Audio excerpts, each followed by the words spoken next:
My name is Cristle Sims. I was originally born in Orange Mound, Tennessee, Memphis, Tennessee, and I was raised, since I was 9 months old, I was raised in Southern California, and I have been back in Memphis for 11 years. Yeah. And what's your relationship with music? How do you feel about it? How's it played a part in your life? Music is just one of the largest and most glorious and most important forces in the universe, in my opinion. I just feel like without music or art in general, we really just wouldn't have anything. It has a very large influence on my life. I would say since the age of 8, I discovered my talent of singing. Growing up in the church, and then also just enjoying and obsessing over music in general. So for me, it's a very important part of my life, and I feel like it's just very important in general. What music did you grow up on? So I grew up in the 90s, so I listened to a lot of, like 90s R&B and a lot of pop music. I did grow up with my grandfather, so I did have the opportunity to listen to a lot of old school as well. So I would say, for me, I don't necessarily have favorite genre, but I'm pretty well-rounded when it comes to music in general. I would say that I never really dabbled in heavy metal, anything like that. But I definitely listen to I would say I listen to everything. Really? Yes. So like I had a subscription to like Vibe magazine and just a lot of different magazines growing up. And of course, as an African American woman, I did listen to a lot of black artists. But I did listen to a lot of other artists as well. So I didn't limit myself, but I would say that R&B music, gospel music, rap music, pop music, and a lot of like old school, like Earth, Wind and Fire, Zapp and Roger, like that kind of vibe was popping for me. I would say Earth, Wind and Fire is probably my favorite like group. Right. Understandable. They transcend time, in my opinion. But like I would say Brandy, Monica, I loved them. I grew up listening to them. I definitely liked, as far as, I did go through that pop phase with like NSYNC and Backstreet Boys and Britney Spears coming out, and then Christina Aguilera. It was like this whole like rise of this new pop era. Right. And all of them kind of had like R&B, kind of an R&B vibe as well. So it was like this new era of I called it pop and B, because I don't think a lot of people were used to hearing like, people who look like Christina Aguilera and like for her to sing as the way she did. So I really liked her. I liked Pink. Women who pushed the envelope. Yes, they did. Of course, Mary J. Blige. Of course, I would say like I listen to everybody, so I don't discriminate. I would say, but for me, it was definitely like Aaliyah, Brandy, Monica, Common, Erykah Badu, Lauryn Hill, Sade, Earth, Wind and Fire. I guess I'm naming like all my favorite people. I mean, that's understandable. Yeah. Like they just, they're all timeless. They're all timeless. I could go on and on, but yeah, you can. I'm a 90s girl. I'm a 90s baby. So anything 90s I loved it. I just loved it all.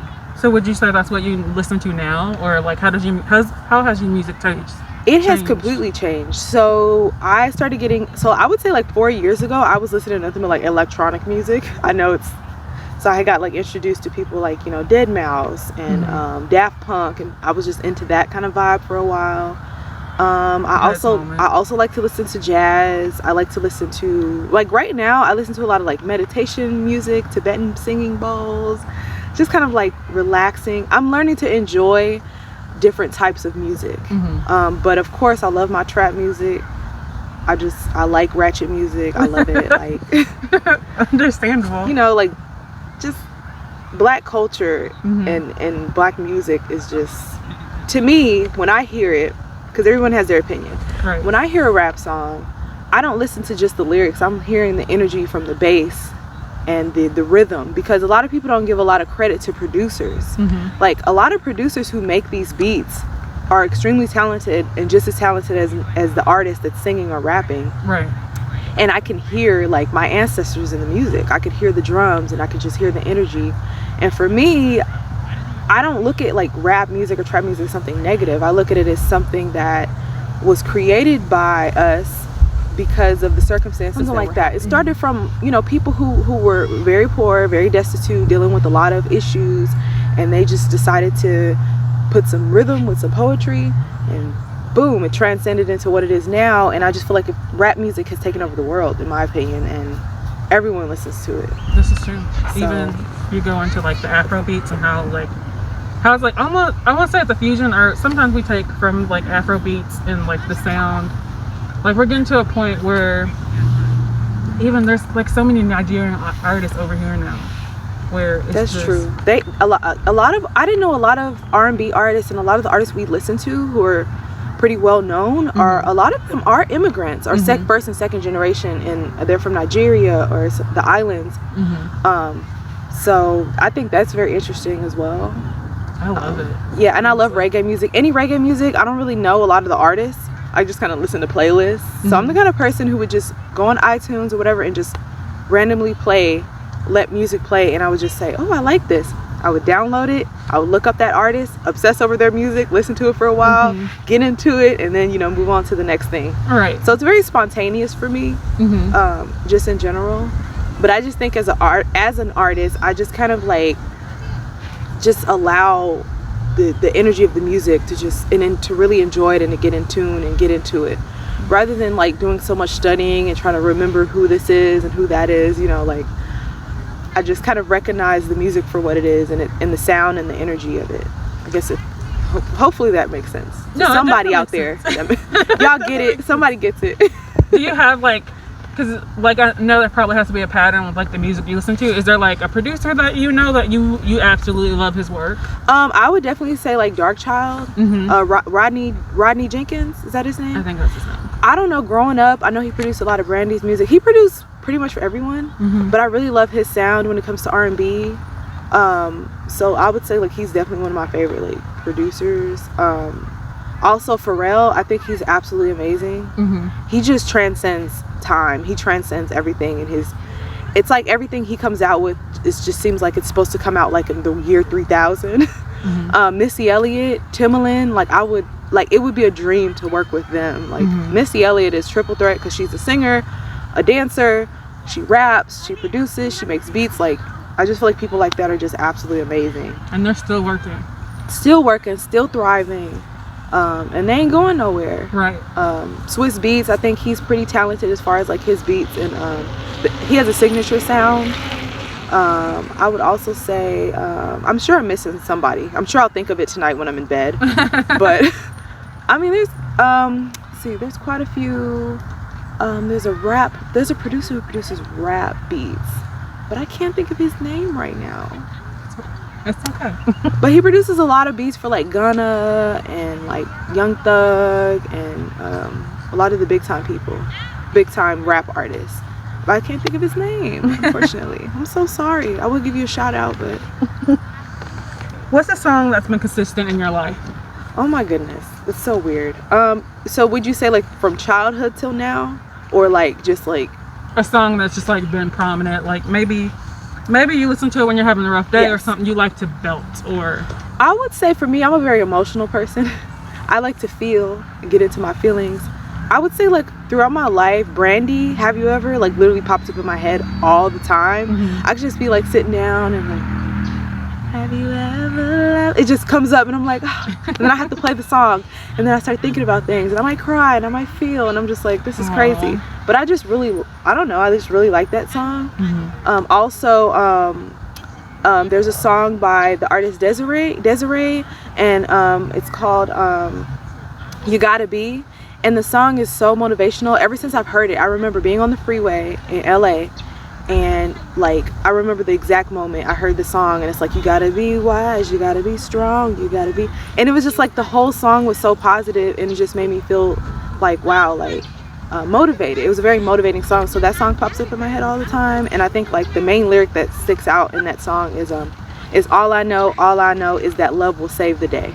So like for me, like love songs in general I like, just because I feel like love is the highest vibration in the universe, and there's like no matter what you're going through, even if you're sad, like you'll find love again. And that's not necessarily just romantic love, but just the love that you have for yourself, the love you have for if you're religious, I don't know, you love you have for God or what you believe in, the love you have for your family, the love you have for nature.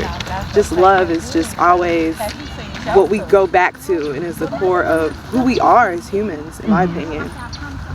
So I would say those two songs. Okay. I think you already said it, but is that the one lyric, is that like your favorite lyric of all time, or do you have a lyric that you wish you could have written yourself, or? Anything written by Sade. I mean, I feel like she's, I don't know, I'm torn between her, I would say her, Sade, Erica, and Lauryn Hill. I feel like they're geniuses. I would also say Mos Def. I feel like he is, like, his music is very, his writing skills are on point. But man, that's kind of tough. Like, my favorite lyric. Like one that you know, like if you hear the song, you know off the top of your head, like you have to recite it. There's a lot of songs like that. I would say anything probably by Tupac. Most Sade songs I can probably, Lifetime by Erykah Badu, that's the one. That one, and Tyrone, like she's a mood for sure. Yeah, she's mood. Yes, for sure. I would say probably anything Erykah Badu, Sade, Tupac. I think everyone feels that way though. I think any place that I've been where Tupac comes on, someone's always reciting his lyrics there. Oh, also, like, if we're gonna go back to even gospel music, I would say like anything Yolanda Adams, Kirk Franklin. Like, I feel like I could probably sing all those songs. You know, really. Life portion. What's the nicest thing someone has ever done for you? Oh my goodness. The nicest thing someone has ever done for me is, I have yet to see that. Or like something I've had a lot of, of? yeah, I've had a lot of nice things done for me, so I just can't really point out like something really significant, if that makes sense. You know? So like, would you say that you have a positive perspective over humanity and how we are as human beings, or would you say you have a negative? Are you optimistic or pessimistic about it? I'm definitely more optimistic than pessimistic. I have pessimistic moments, but I'm definitely very optimistic, because I believe that there's always going to be darkness and light. There's always going to be good and bad. So it's what you take out of it with your life and your experiences.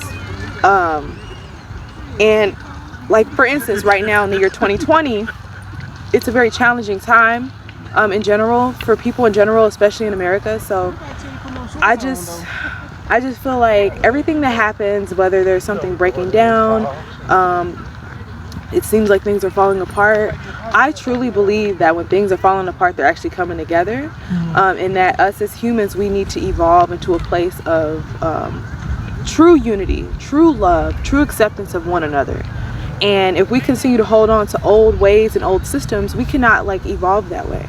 So sometimes when we resist, and this is just maybe a message for myself within my own personal life, or maybe someone can resonate with this, but when you try to resist change and you try to resist expansion, it's almost like you will be stagnant, or things will start coming down and tumbling down, and there will constantly be a shift of, you know, like a tug of war. So I feel like there's a tug of war type of energy going on in the world, especially here in America, and I just feel like we really do need to evolve and not only talk about the things that are going on and you know, bring attention and awareness to them, but actually come up with real solutions. And as a millennial, I feel like it's now our time, like, to really truly talk about these things and come up with solutions, because we can tweet all day, post stuff on Facebook all day, which does help. I believe that it does help from a symbolic sense, but everything in this planet is going to continue to go on, and there's always going to be good, there's always going to be bad, but I just feel like there's a higher purpose, and we can truly reach an age, like a golden age, of people truly accepting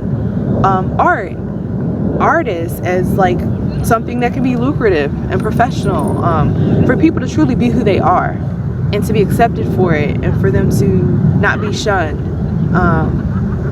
And I just feel like that's where we probably are headed, and that's something that we really should hold on to, is individuality, evolution, and just accepting change, and accepting the fact that we have to change and we have to evolve. But that's a great answer. That was loaded. It was good. I'm sure it was loaded, good. and I hope it wasn't like all over the place. No, that was good. It was perfect. Okay, but yeah, I mean, I guess the main thing for me is everyone lives their life through their own experiences, due to their own personal journey, and we all have a purpose. I don't care who you are. I don't care if you work at a grocery store, or you make millions of dollars, or you make 6 figures working in a law firm. I just feel like as a human being, we all have a purpose on this planet, and putting aside capitalistic views and putting aside material things, we all have a purpose. We're all connected to one another. What part of your life has been the most influential in shaping you as a person? I would say many challenges that I faced. I faced many challenges at a very young age, and I believe all of those challenges and those hard times and those hardships turned me into a stronger person, but not only just strong, but allowing myself to be vulnerable, be human, be sad, cry, deal with the dark things that I had to deal with, and realize that I'm still here. I woke up this morning, everything's still working, so I still have a purpose. And growing from all of those experiences, becoming an artist has really shaped my life for the better, because I've come to a place now where I'm fully accepting myself as an artist, and I love it. And I feel like that is my divine purpose on this planet, is to use all of those challenges that I've been through at a young age, and it molded me and it shaped me into who I am, to be able to illustrate all of those ideas and put it out into the universe to inspire other people who may have went through certain challenges, and say, hey, you know, if she went through it and she can do it, I can do it too. If you could redo any moment in your life, and it doesn't have to be something bad, it could just be something you could do different. Like, I would have released all the like self-doubt that I've had. You know, fear and self-doubt is an enemy. However, it can be a stepping stone as well, because I think I posted a quote today that was like, rest in peace to hold on, let me get the exact quote, because I don't want to just start saying anything.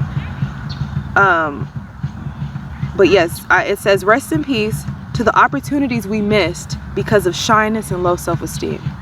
And I do believe that in life you have a choice to live the life that you want to live. And if I can go back and just delete all of those negative thoughts of self-doubt, getting out of my head, and just going for it, you know, I don't have any regrets, but I do believe that you know, if I could just go back and release, I can't do it, I'm not good enough, or I'm not pretty enough, you know, or I'm not smart enough to do this, and then comparing myself, then I probably would have maybe manifested some things that I dreamed about. Not saying that I still can't, and I'm not, but I would just say to anyone out there who's doubting themselves, like, do not doubt yourself. You can do it.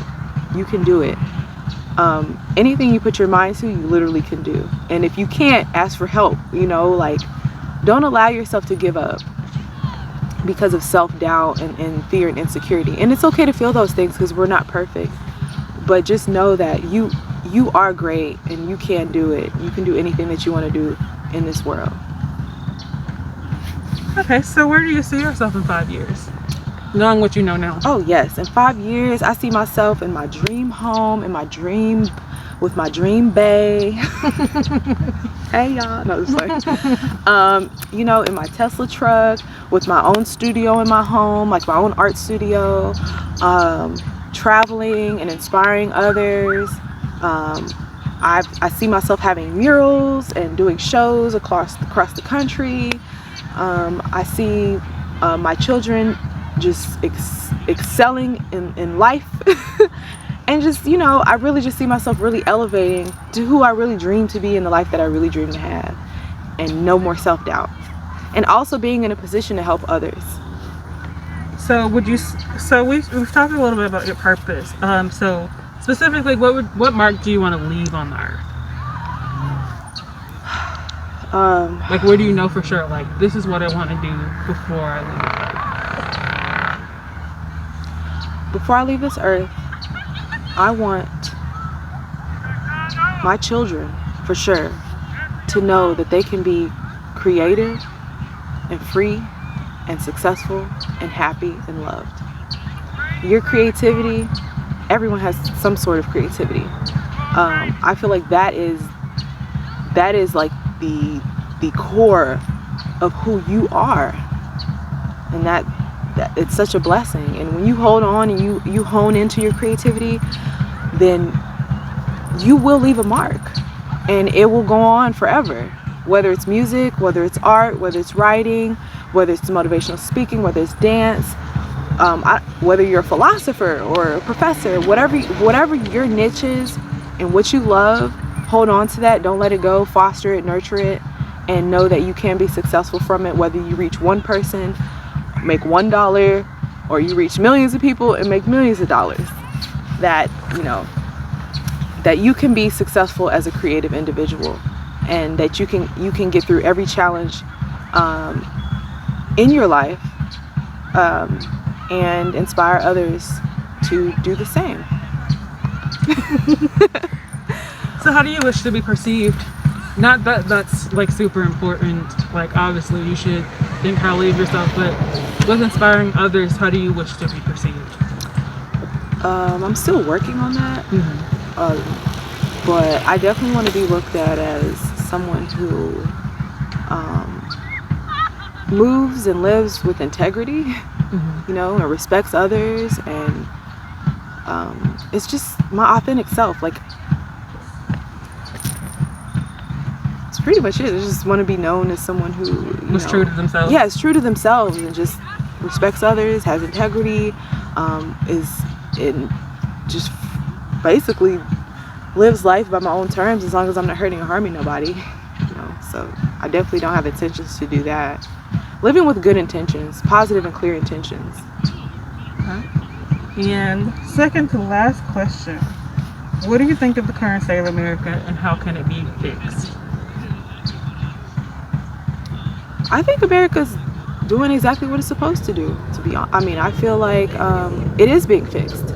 I feel like this last year, there has been things that have been addressed where, for instance, even with police brutality, like at this point, you know, we're not just saying, hey, this needs to happen. We're actually continuing on with talking about certain things and trying to get things enacted into law. And people are more outspoken now. And to me, I think we're just going through a software update. That's a nice way to do it. Yeah, we're going through like a software update, and sometimes when you know you're updating and upgrading, things are got to get shaken up a little bit. So I believe we're on the right track. I really do. I feel like old things are fading away and we're allowing newness to come in, but sometimes things have to just get a little crazy, but it'll all work out. America is still a new country full of a melting pot of so many different type of people, beautiful people, and America can really be the one place, the one country in the world that can show the world that we can be a place with all different types of people and we can really have unity. That's the challenge, but that is the golden opportunity that we have in America. That's a great way to look at it, honestly, because I've never thought of it that way. I mean, it's true. We got to really live up to what the, you know, land of the free. Yes, America has skeletons. I mean, deep-rooted issues, a dark past. But you know, that's what makes it rich, and that's what makes this country different. Is that, can we get through that? Can we finally heal from that? And can we finally move on and show the world that we can all coexist together? you know, through the challenges. And last question, what's the most challenging thing about being human? Being human? I would say overcoming, you know, heartbreak and heartache. It is very challenging because you go through life and, you know, you get disappointed by people, and I think that trying to be vulnerable and to be open sometimes can be a challenging task, especially when you become an adult. It's different when you become an adult than a child. And I think for us it's just overcoming sadness and heartache and just trying to persevere, but we always get through.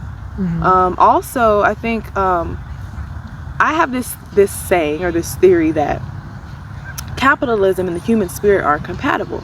I'm sure there are people that would say, well, you know, we have to have capitalism, we have to make money, we have to. It's the pressure, you know, the pressures of comparison, of tax brackets, and of what I have and what you don't have, and what, you know, I think that's another issue, you know, that I know I have struggled with. And I'm sure many people struggle with, unless you just grow up with a lot of money. I don't know, and I feel like just because you have money, it doesn't make you the happiest person in the world. But I guess like just dealing with heartache and dealing with trying to just survive in this world, you know, because it can get hard sometimes. Where can people find you on social media? Yes, I am on Instagram a lot. So you can find me on Instagram. Ultraviolet J is my personal page, and UV Queen Art is my gallery page on Instagram. You can also go to my website, www.uvqueenart.com. So it's UVQUEENART.com. And when you go to my website, you can see all of my latest digital pieces, and then you can also go to another page on the website where you can see my textile shop, my SoundCloud page to hear my music, my website, and just other little links that you can click to kind of just discover who I am. And I'm also on Twitter at UV Queen Art, and I'm on Facebook at UV Queen Art as well. All right, thank you so much for sitting with me and telling your story and expressing yourself. I really appreciate it. Thank you. I appreciate you for the opportunity.